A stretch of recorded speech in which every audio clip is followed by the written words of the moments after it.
chance to kind of share my faith journey, a little bit of my testimony. I've heard from these other men. I remember Deacon Gary, I want to say I got a lot out of what you said at Mass today during the homily and all. And you said something about Ezekiel 18. You know, the first reading, that's one of my favorite chapters really in the Old Testament. It deals kind of with personal responsibility. That word responsibility, the response to God and the ability to carry that out. And what we see here are a lot of men through Jesus that we've been able to live a life where we're trying to be in service to the Lord. We're trying to be better people. That we're not defined by something that's went on in the past. We've received forgiveness for those sins. Now, I'm a convert to the Catholic faith. You know, for years I was born in northwest Louisiana, Claiborne Parish. I lived there and in Webster Parish. My father worked in the oil field. We were transferred to East Texas around 1974. I had a good family. Great. Brought me up. Went to school. I participated in sports. I was brought up. Unfortunately, the area where I lived, there was a lot of hunting and fishing and all of this going on. But there was also a lot of drinking. The parish I lived in at that time was dry, so everybody wanted to go out and they wanted to drink beer. So at a very young age, this opened up to me. And you know, I really didn't have Christ in my life, even though my family tried to instill that in me. You know, they were Baptists, went to the Baptist church. I can remember when I was 6 years old, my grandmother tried to take me to vacation Bible school and all that, and I was standing out there, but at some point, I just didn't want to have anything to do with God. And so, my aunt, who was a Methodist, kept trying to get me to go to church, and I found this word in the encyclopedia, agnostic.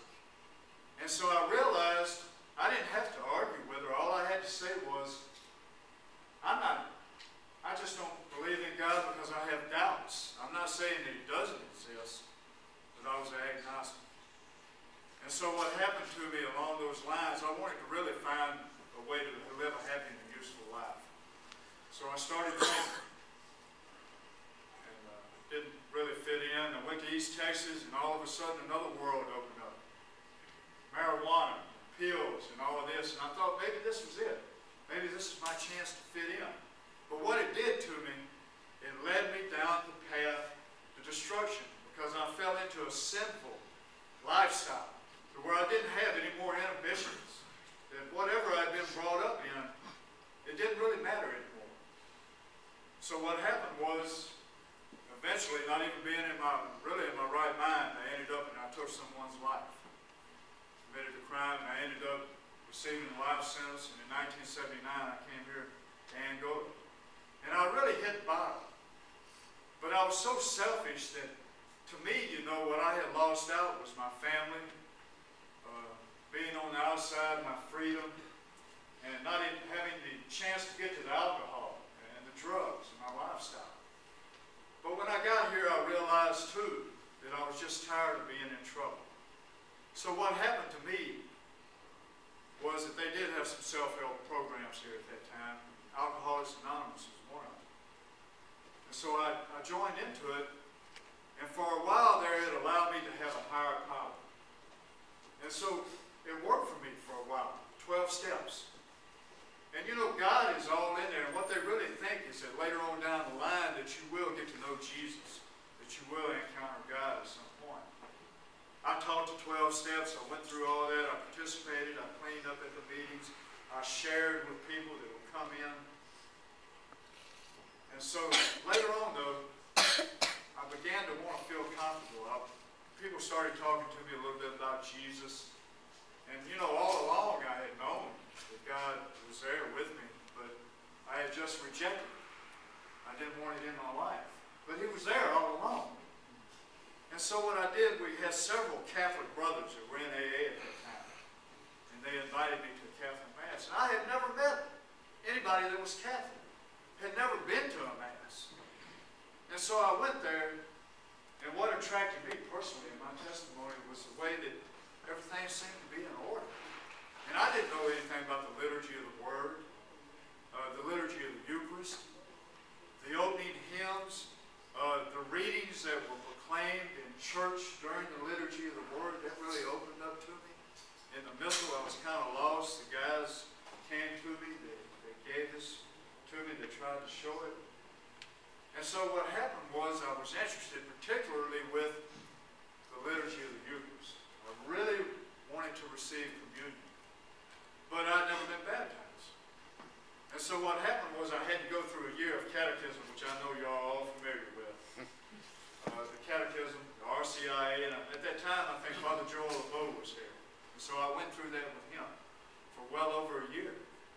And with the wonderful Diocese of Baton Rouge, with the wonderful volunteers that have come in, and everything is shared with us, and we were allowed to have the programs of ministry and theology that was taught to us, and later on I was able to get into that and learn more about my faith and my relationship to Jesus, because I realized it's not so much about me, it's to be humble and to form that relationship with God and to seek Him and be in service to our community. And one thing I'd like to say here, in some sense, even though I've lost my freedom and that I committed that sin, that horrible act that I did years ago, but when I accepted the Lord and I received that forgiveness, now I'm able to change that. The past really doesn't define me. Now I'm able to change in the present and the future and to be able to be in service to my community. And I don't think there's any other prison like this in the United States or the world, where we have so many programs and men here that are willing to participate and share their relationship with Jesus Christ and to interact with people and people coming in and sharing with us. And so what happened to me was that Bishop Robert Munch has come in and we were commissioned as extraordinary ministers of Holy Communion. And we were able to serve our community. We can preside over communion services in the absence of a priest or a deacon. We can preside at a funeral if we don't have the priest or the deacon there, if need be. We can get in to where we can pass out communion to our fellow brothers. We can interact with people coming in on the outside to share with them and to help them. We can also do so many other things. There are so many ministries. And what we really do, we try to make that an active part of our life.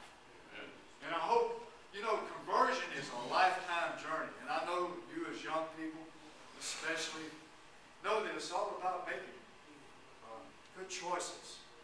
To have that relationship with God and be nourished through the church and the sacraments.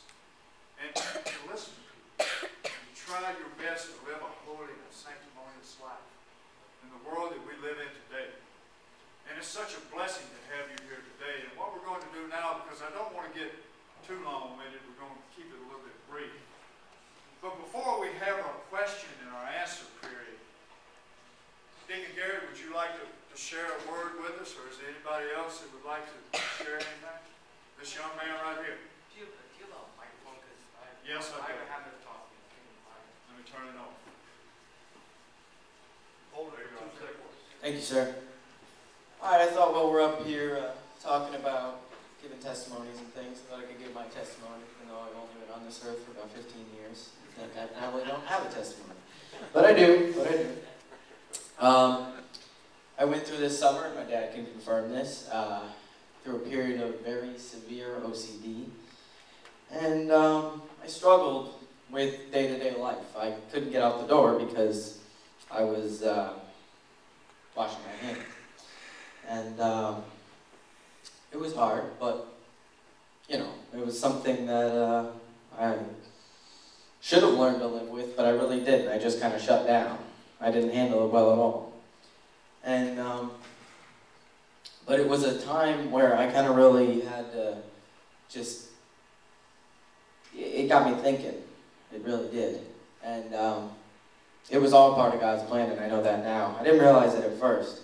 I thought I was done for. I thought that was the end. I thought I was going to be stuck in the house for my entire adolescence, washing my hands and taking 3-hour showers, but but what ended up happening is, in the end, it brought me to where I felt like it gave me courage, because I felt I had to do everything. Everything that I ever did, I had to do. If I wanted to do what I'm doing right now, come up here and speak and talk in front of you guys, I wouldn't want to, but I would feel like I had to. That was what I had to do. But I don't have that anymore, because I was able to, through God, I was able to get through that. But now that mold just fell off, and it left this beautiful thing. Just sitting right there. Just kind of rose up out of the dust, and that's what I have now. And now I can do stuff like that, and it doesn't bother me.